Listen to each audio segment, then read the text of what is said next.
क्या आप जानते हैं झूठ कभी अकेला नहीं चलता। उसके साथ हमेशा कुछ ना कुछ छिपा हुआ सच भी चलता है और बोलने वाले को लगता है कि सामने वाले इंसान को कुछ पता ही नहीं चलेगा, लेकिन वही छुपा हुआ सच एक समझदार इंसान पल भर में पहचान लेता है। दोस्तों, अगर आप जीवन में धोखे से बचना, लोगों को सही समझना और सच झूठ के बीच फर्क करना सीखना चाहते हैं, तो आज का यह वीडियो आपके जीवन को सच में बदल सकता है।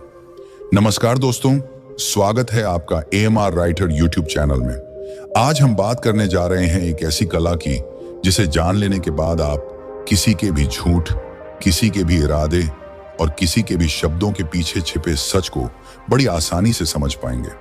लेकिन इस कला को समझने से पहले मैं आपको एक ऐसी कहानी सुनाने वाला हूं जो चाणक्य की बुद्धि, उनके अवलोकन और उनकी अद्भुत समझ को दिखाती है। एक ऐसी कहानी जिसे सुनकर आप कह उठेंगे, सच में झूठ पकड़ना भी एक कला है। तो दोस्तों, वीडियो को अंत तक जरूर देखें, क्योंकि आज आप सीखने वाले हैं वो चीज जिससे आपकी नजरें बदल जाएंगी और नजरिया भी। तो चलिए शुरू करते हैं। एक दिन चंद्रगुप्त अपने गुरु चाणक्य के पास आए।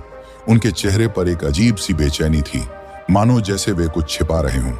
चाणक्य ने उनकी ओर देखा और धीमे स्वर में पूछा, चंद्रगुप्त, क्या बात है? आज तुम कुछ उदास से क्यों लग रहे हो? चंद्रगुप्त ने सच को छुपाने के लिए हंसते हुए जवाब दिया, गुरुदेव, कुछ नहीं, बस युद्ध की तैयारियों में व्यस्त था। और कोई ऐसी बात नहीं, लेकिन उनकी आंखें कुछ और ही बयां कर रही थीं। चाणक्य ने गौर किया कि चंद्रगुप्त की मुस्कान बनावटी थी और उनकी आवाज में एक हल्का सा कंपन था। चाणक्य ने मुस्कुराते हुए कहा, चंद्रगुप्त, तुम मेरे शिष्य हो, तुम्हें मुझसे कुछ छिपाने की आवश्यकता नहीं है। अगर कोई परेशानी वाली बात है तो मुझे बताओ।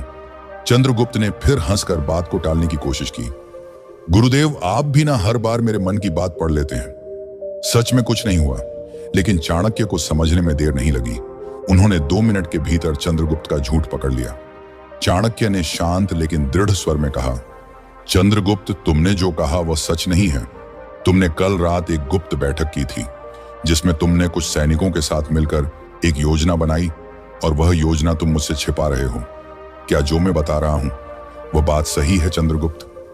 चंद्रगुप्त स्तब्ध रह गए। उनकी आंखें आश्चर्य से फैल गईं। उन्होंने हिम्मत जुटाकर कहा, गुरुदेव, मैंने तो बड़े आत्मविश्वास के साथ झूठ बोला था। आपने इतनी आसानी से कैसे पकड़ लिया? कृपया मुझे यह कला सिखाइए। चाणक्य ने हंसते हुए कहा, मेरे शिष्य, झूठ पकड़ना कोई जादू नहीं, बल्कि एक कला है जो अवलोकन, धैर्य और बुद्धि से आती है। अगर तुम सच में सीखना चाहते हैं तो आज मैं तुम्हें सिखाऊंगा कि कैसे तुम झूठ को पकड़ सकते हो और हकीकत को जान सकते हो। लेकिन इससे पहले मैं तुम्हें एक कहानी सुनाता हूं जो तुम्हें इस कला का महत्व समझाएगी। एक छोटा सा प्यारा सा गांव था, हरा भरा, शांत और ईमानदार लोगों से भरा हुआ। उसी गांव में एक व्यापारी रहता था। उसका नाम देवदत्त था। देवदत्त घी का व्यापारी था। उसकी घी की दुकान पूरे गांव में प्रसिद्ध थी। लोग कहते थे कि उसके यहाँ का घी सबसे शुद्ध होता है, गाय के ताजे दूध से बना, सुगंधित और स्वादिष्ट। देवदत्त की दुकान पर हमेशा लोगों की भीड़ लगी रहती थी। दूर दूर से लोग उसकी दुकान पर घी खरीदने आते थे। उसका व्यापार खूब फल फूल रहा था। उसके पास धन, नाम और मान सम्मान सब कुछ था। लेकिन मनुष्य का मन बड़ा चंचल होता है। जैसे जैसे समय बीतता गया, वैसे वैसे देवदत्त के मन में लोभ भी जागने लगा।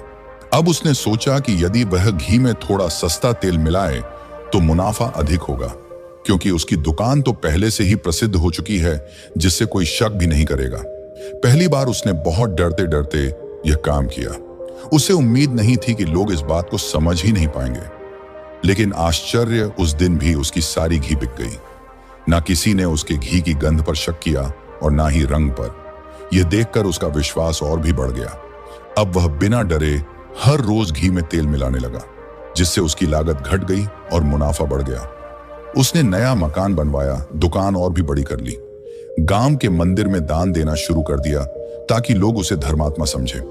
लेकिन वह एक बात भूल चुका था कि सच्चाई कितनी भी छुपाई जाए, एक दिन सामने आ ही जाती है। गांव के कुछ बुजुर्गों ने धीरे धीरे घी की गंध और स्वाद में फर्क महसूस किया। बच्चों को घी खाने के बाद पेट दर्द होने लगा। कुछ गृहिणियां बोली कि इस घी में पहले जैसा स्वाद नहीं रहा, लेकिन कोई भी साहस करके उसकी शिकायत करने ना गया, क्योंकि देवदत्त अब बड़ा आदमी बन गया था। एक दिन उस गांव में एक साधु आया वह दूर दूर से यात्राएं करता था। जहां भी जाता वहां के मंदिर में रुकता और लोगों के मन की बातें सुनता और उनकी समस्या के निवारण में सहायता करता। जब वह इस गांव में पहुंचा तो उसने भी देवदत्त की दुकान से घी खरीदा। उस महात्मा ने घी की शुद्धता की परख करने के लिए घी को सूंघा, उंगलियों पर घिसा और सारी बात समझ में आई और एक हल्की मुस्कान उसके चेहरे पर आई। महात्मा ने गांव के लोगों को बुलाया और पूछा, क्यों भाई, क्या तुम्हें नहीं लगता कि इस घी में कुछ गड़बड़ है? लोग चुप रहे, डर के मारे कुछ कह ना सके। साधु मुस्कुराया और बोला, ठीक है, मैं तुम्हारी खामोशी का मतलब समझता हूं। कल सुबह गांव के मंदिर के पास सब लोग इकट्ठे हो जाना, तब वहीं पर इसका सच सामने लाऊंगा। अगले दिन सुबह पूरा गांव मंदिर के पास इकट्ठा हुआ। महात्मा ने देवदत्त को भी बुलाया और सबकी आंखें उस पर टिकी थीं। साधु ने एक कटोरी में घी लिया, उसमें थोड़ी रुई डाली और दीपक बनाया। जब घी के दीपक को जलाया गया तो उसमें से काला धुआं निकला और बदबू भी आई। ये देखकर सब लोग हैरान रह गए। महात्मा ने कहा, शुद्ध घी कभी भी इस तरह नहीं जलता, इसमें जरूर मिलावट है। ये सुनकर देवदत्त का चेहरा पीला पड़ गया। गांव के मुखिया ने कठोर स्वर में देवदत्त से पूछा, सच सच बता, तूने घी में क्या मिलाया है? देवदत्त ने झूठ बोलने की बहुत कोशिश की, लेकिन महात्मा और गांव वालों की तीखी नजरों से बच ना सका। आखिर में उसे सच बताना पड़ा और बोला, मैंने घी में सस्ता तेल मिलाया है। देवदत्त की यह बात सुनकर गांव में सन्नाटा छा गया। जिन लोगों ने सालों से उस पर भरोसा किया था वे शर्मिंदा महसूस करने लगे। देवदत्त रो पड़ा और बोला, मैंने लालच में आकर यह पाप किया था, मुझे क्षमा कर दो। महात्मा ने शांत स्वर में कहा, देखो भाई, धन कमाना बुरा नहीं है, पर बेईमानी से कमाया गया धन कभी सुख नहीं देता। तूने जो भी दान मंदिर को दिया वह व्यर्थ गया, क्योंकि उसका मूल पाप से भरा था। देवदत्त ने सबके सामने वचन दिया कि मैं आज से कभी भी मिलावट नहीं करूंगा। गांव वालों ने भी उसे एक मौका देने का निश्चय किया, लेकिन साथ ही ठान लिया कि अब वे हर वस्तु सावधानी से खरीदेंगे। आचार्य चाणक्य ने पूछा, बताओ चंद्रगुप्त, तुम्हें इस कहानी से क्या सीख मिली? सबसे बड़ी सीख यह है कि मनुष्य चाहे कितना भी चालाक हो, सच्चाई को छिपा नहीं सकता। झूठ का पर्दा एक ना एक दिन हट ही जाता है। और दूसरा, व्यापार में ईमानदारी ही सबसे बड़ा धन है। जिसने इस सत्य को पकड़ लिया वही सच्चा व्यापारी बनता है। इस कहानी का तीसरा पहलू भी है लोगों की आंखें। यदि एक भी व्यक्ति सजग हो जाए तो वह पूरे गांव की आंखें खोल सकता है, जैसे उस महात्मा ने किया। जब समाज की आंखें बंद हो जाती हैं तो बेईमान लोग पनपते हैं, पर जब जागरूकता आ जाती है तो बेईमानी का अंत हो जाता है। उस महात्मा ने सिर्फ व्यापारी को नहीं सुधारा, बल्कि पूरे गांव को सिखाया कि आंखें बंद करने से सच्चाई नहीं छुपती। यदि गांव वाले शुरू में ही सच को पहचान लेते तो घी की मिलावट से बच्चों को कष्ट ना होता। इसलिए सजग रहना भी बहुत जरूरी है। जब कोई तुम्हारी चापलूसी करे तो उसकी बातों के पीछे छुपे इरादों को देखना। जब कोई सलाह दे तो उसके मन की सच्चाई को पकड़ना। हर शब्द, हर व्यवहार, हर मुस्कान के पीछे का सच समझना। और याद रखना, जो व्यापारी लोभ में पड़ा वह अपनी प्रतिष्ठा खो बैठा। आज भी गांव वाले उसे शक की नजरों से देखते हैं। जब मनुष्य के जीवन में एक बार भरोसा टूट जाता है तो दोबारा वह पहले जैसा नहीं बनता। चंद्रगुप्त ने सिर झुकाकर कहा, आचार्य, मैं समझ गया। मैं राज्य में और जीवन में सच्चाई को ही सबसे बड़ा धर्म मानूंगा। चाहे कितना भी लालच सामने क्यों ना हो, मैं कभी अन्याय और धोखा नहीं करूंगा। चाणक्य ने कहा, ठीक है, अब मैं तुम्हें कुछ ऐसे नियम बताने जा रहा हूं जिनकी मदद से किसी भी व्यक्ति के झूठ को बहुत आसानी से पहचान सकते हैं और आसानी से लोगों की बातों को समझ सकते हैं और उनके जाल में फंसने से बच सकते हैं। लेकिन इस कला को सीखने के लिए धैर्य, सूझबूझ और निष्पक्षता का होना बहुत जरूरी है। तो चलिए जानते हैं वे कौन से नियम हैं। नियम नंबर 1, शारीरिक हाव भाव पर ध्यान दें। शारीरिक हाव भाव पर ध्यान देना किसी भी झूठ को पकड़ने का सबसे आसान और असरदार तरीका है, क्योंकि जब इंसान झूठ बोलता है तो उसकी जुबान भले ही कहानी सुना दे, लेकिन उसका शरीर सच्चाई चिल्ला चिल्ला कर बता देता है। शरीर की भाषा कभी झूठ नहीं बोलती। जैसे ही कोई व्यक्ति झूठ गढ़ना शुरू करता है, उसके माइंड में एक हल्का सा तनाव पैदा होता है और यह तनाव सीधे उसकी बॉडी लैंग्वेज में दिखाई देने लगता है। उदाहरण के तौर पर, अगर कोई आपसे बात कर रहा है लेकिन उसकी आंखें बार बार इधर उधर भटक रही हैं, तो समझ लीजिए कि कुछ न कुछ गड़बड़ जरूर है। सच बोलने वाला इंसान आमतौर पर सामने वाले की आंखों में आत्मविश्वास के साथ देखता है, लेकिन झूठ बोलने वाला नजरें मिलाने से बचता है, बार बार नीचे देखने लगता है, या ऐसा लगता है कि उसकी नजरें किसी स्थिर जगह पर टिक ही नहीं पा रही। इसके अलावा कई लोग झूठ बोलते समय अनजाने में अपना चेहरा छूने लगते हैं, कभी नाक को रगड़ते हैं, कभी होंठों को छूते हैं या ठोड़ी पर हाथ फेरते हैं। यह सब इसलिए होता है क्योंकि जब दिमाग झूठ बनाता है तो शरीर हल्का सा घबरा जाता है, और यह घबराहट हाथों की छोटी छोटी हरकतों की शक्ल में बाहर आती है। एक और दिलचस्प संकेत है पैरों की हरकत। झूठ बोलने वाला व्यक्ति या तो पैर हिलाने लगता है या कुर्सी पर बार बार अपनी पोजीशन बदलता है। उसे एक जगह टिक कर बैठना मुश्किल लगने लगता है। उसकी बेचैनी उसके पैरों में सबसे ज्यादा दिखाई देती है, जैसे उसका शरीर खुद सच को बाहर निकालने की कोशिश कर रहा हो। इन सभी छोटी छोटी हरकतों को मिलाकर देखें तो आप किसी भी इंसान की बात में छुपा सच बड़ी आसानी से पकड़ सकते हैं। बस जरूरत है ध्यान से देखने की, क्योंकि शरीर कभी धोखा नहीं देता। नियम नंबर 2, आवाज के उतार चढ़ाव को समझें। झूठ पकड़ने का दूसरा बेहद अहम नियम है किसी व्यक्ति की आवाज को गौर से सुनना। जब इंसान झूठ बोलता है तो उसके शब्द भले ही नियंत्रित हों, लेकिन उसकी आवाज अपनी सच्चाई छुपा नहीं पाती। आवाज में आने वाला हल्का सा बदलाव भी बहुत कुछ कह जाता है, कई बार इतना कि वह खुद भी उसे महसूस नहीं करता। उदाहरण के तौर पर अगर कोई व्यक्ति सामान्य बातचीत में शांत, धीमी या स्थिर आवाज में बोलता है, लेकिन किसी खास सवाल पर अचानक उसकी आवाज तेज, कर्कश या चिड़चिड़ी हो जाए, तो यह साफ संकेत है कि वह उस प्रश्न से असहज है। मन घबराता है और आवाज उसका सबसे पहला शिकार बनती है। इसी तरह जब कोई व्यक्ति झूठ बोल रहा होता है तो उसकी बात में अनचाही रुकावटें आने लगती हैं, जैसे हूं वो मतलब। इन रुकावटों से साफ झलकता है कि दिमाग सही शब्द खोजने की जल्दी में है और मन सच छुपाने की कोशिश कर रहा है।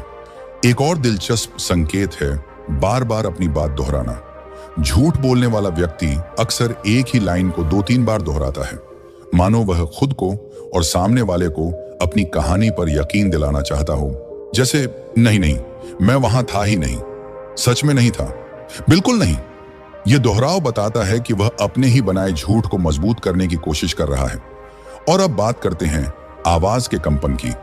जब कोई घबराया हुआ होता है तो उसकी आवाज में हल्की कांप, नमी या अनियमित गति आ जाती है। चाहे वह कितनी भी कोशिश कर ले, उसकी आवाज पूरी तरह स्थिर नहीं रह पाती। एक अनुभवी श्रोता यह कंपन तुरंत पकड़ लेता है, लेकिन ध्यान रहे केवल आवाज के आधार पर कोई अंतिम फैसला मत लें, क्योंकि कुछ लोग पब्लिक में बोलते समय या किसी अनजान इंसान से बातचीत में भी घबरा जाते हैं। इसलिए आवाज को चेहरे के हाव भाव, आंखों की हरकत और शरीर की भाषा के साथ मिलाकर परखें। जब ये सभी संकेत एक दिशा में इशारा करें, तभी सच तक पहुंचना आसान हो जाता है। नियम नंबर 3, कहानी में विरोधाभास खोज। झूठ पकड़ने का तीसरा और बेहद ताकतवर नियम है व्यक्ति की बातों में छिपे विरोधाभासों को ध्यान से देखना, क्योंकि सच केवल एक होता है, वह बदलता नहीं। लेकिन झूठ को हमेशा सहारे चाहिए, और जब इंसान झूठ को संभालता है तो कहीं ना कहीं उसकी कहानी लड़खड़ा ही जाती है। झूठ बोलने वाला व्यक्ति अपनी बातों को बार बार गढ़ता है, जोड़ता है, बदलता है, और इसी चक्कर में उसकी कहानी में टकराव पैदा होने लगता है। उदाहरण के लिए सोचिए, अगर कोई कहता है मैं कल पूरे दिन घर पर था, और कुछ ही देर बाद कह दे हाँ मैं तो कल बाजार गया था अपने दोस्त से मिलने। अब साफ समझ में आता है कि दोनों बातें एक साथ सच नहीं हो सकती। यही विरोधाभास झूठ का पहला पर्दा खोल देता है। अक्सर ऐसा होता है कि व्यक्ति अपनी कहानी को बचाने के लिए लगातार छोटे छोटे बदलाव करता रहता है, और हर बदलाव उसके झूठ को और उजागर करता जाता है। याद रखें, जब आप किसी की बातों को शांति और धैर्य से जोड़कर सुनते हैं, तब ये विरोधाभास धीरे धीरे खुद सामने आने लगते हैं। खासकर तब जब आप एक ही सवाल को अलग अलग तरीकों से पूछें। झूठा व्यक्ति अक्सर एक ही सवाल का अलग अलग समय पर अलग जवाब देने लगता है, और यही परिवर्तन सबसे बड़ा संकेत है कि कुछ गड़बड़ है। लेकिन एक बात हमेशा ध्यान में रखें, हर बार विरोधाभास झूठ नहीं होता। कभी कभी इंसान सच में बात भूल सकता है या जल्दी में गलत बोल सकता है। इसलिए इस नियम को हमेशा बाकी संकेतों, शरीर की भाषा, आंखों की हरकत, आवाज के उतार चढ़ाव के साथ मिलाकर ही समझें। जब ये सभी संकेत मिलकर एक दिशा में इशारा करते हैं, तभी झूठ की असली पहचान सामने आती है। नियम नंबर 4, भावनाओं की गहराई को परखें। झूठ पकड़ने का चौथा अहम नियम है किसी व्यक्ति की भावनाओं की असली गहराई को समझना, क्योंकि सच्ची भावनाएं दिल से निकलती हैं और झूठी भावनाएं दिमाग से बनाई जाती हैं। दिल से निकली भावना को ज्यादा मेहनत की जरूरत नहीं होती, लेकिन बनाई हुई भावना हमेशा थोड़ी बनावटी लगती है। उदाहरण के लिए, अगर कोई व्यक्ति बहुत जोर जोर से दुख दिखा रहा है, जोरदार रोने की एक्टिंग कर रहा है, लेकिन उसकी आंखों में आंसू नहीं है, उसके चेहरे पर वह दर्द नहीं दिख रहा, तो यह शक का साफ संकेत है। इसी तरह अगर कोई खुशी जताने की कोशिश कर रहा है, लेकिन उसकी मुस्कान चेहरे तक नहीं पहुंच रही, उसकी आंखों में चमक नहीं है, तो समझिए कहीं ना कहीं उसकी भावना असली नहीं है। क्योंकि सच्ची भावना अंदर से बहती है, लेकिन झूठा व्यक्ति पहले सोचता है, फिर भाव बनाता है, और सोचकर बनाई गई भावनाओं में हमेशा एक खालीपन रह जाता है, जिसे आवाज, चेहरा और आंखें छिपा नहीं पाते। जैसे अगर आपका कोई दोस्त कहे, मैं तुम्हारी मदद से बहुत खुश हूं, लेकिन उसके चेहरे पर खुशी का कोई असली भाव नहीं दिखता, वह बार बार जबरदस्ती मुस्कुराने की कोशिश कर रहा है, तो समझ जाइए कि बात कुछ और है।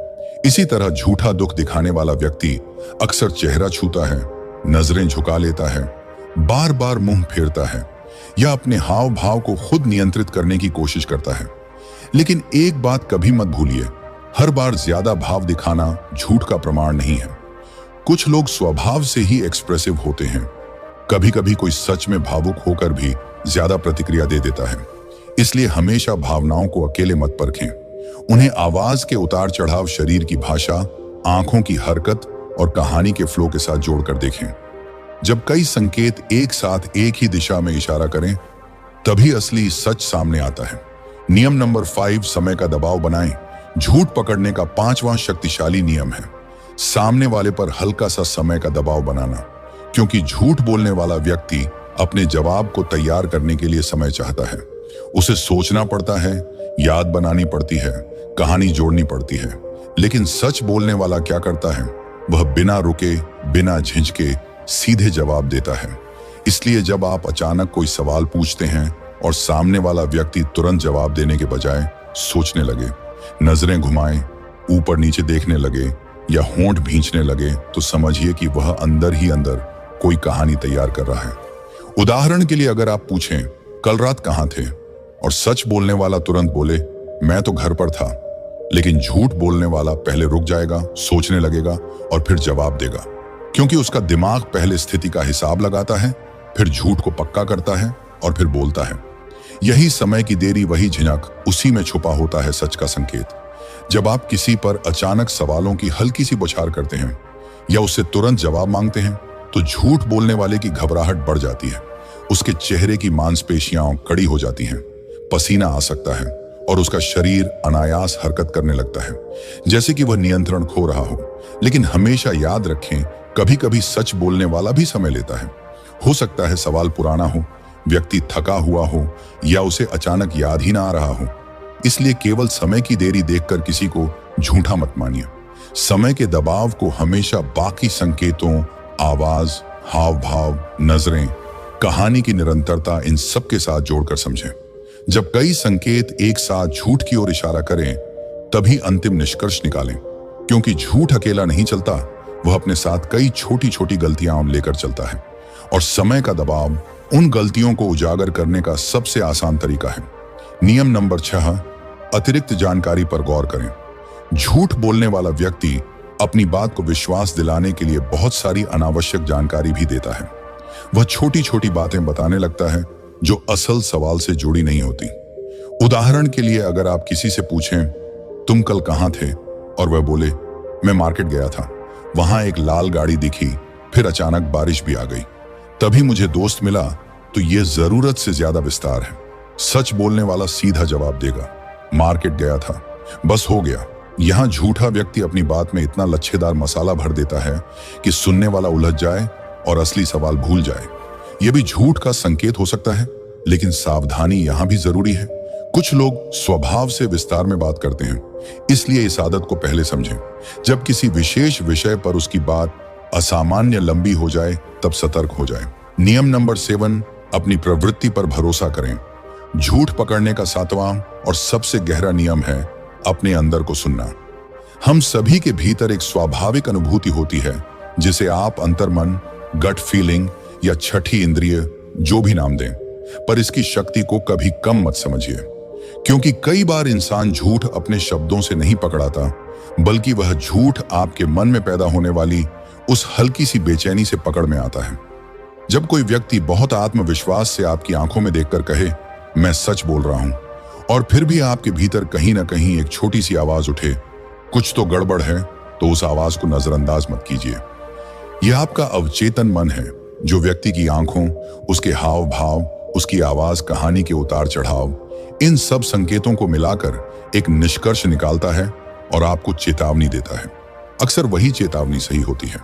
और जब आप इन 7 नियमों को लगातार अभ्यास में लाते हैं, शारीरिक भाषा, आवाज के उतार चढ़ाव, कहानी के विरोधाभास, भावनाओं की गहराई, समय का दबाव, अतिरिक्त जानकारी और अंतर्मन की अनुभूति, तो धीरे धीरे आपका मन सच और झूठ में फर्क करना सीख जाता है। एक समय आएगा जब किसी की एक हरकत, एक शब्द या एक नजर से ही आप समझ जाएंगे कि मामला क्या है। यही इन नियमों की असली ताकत है।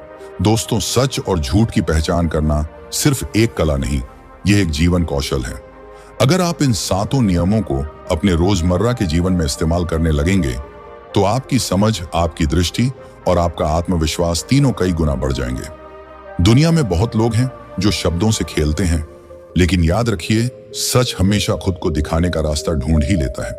और जो इंसान संकेतों को पढ़ना सीख लेता है, वह कभी भी आसानी से धोखा नहीं खाता। अगर यह वीडियो पसंद आया हो तो इसे लाइक करें, शेयर करें और हमारे चैनल से जुड़े रहें, क्योंकि ऐसे ही गहरे और ज्ञान से भरे कंटेंट हम रोज आपके लिए लेकर आते हैं। तो मिलते हैं अगले वीडियो में। तब तक सीखते रहिए, समझते रहिए और सच्चाई को पहचानते रहिए।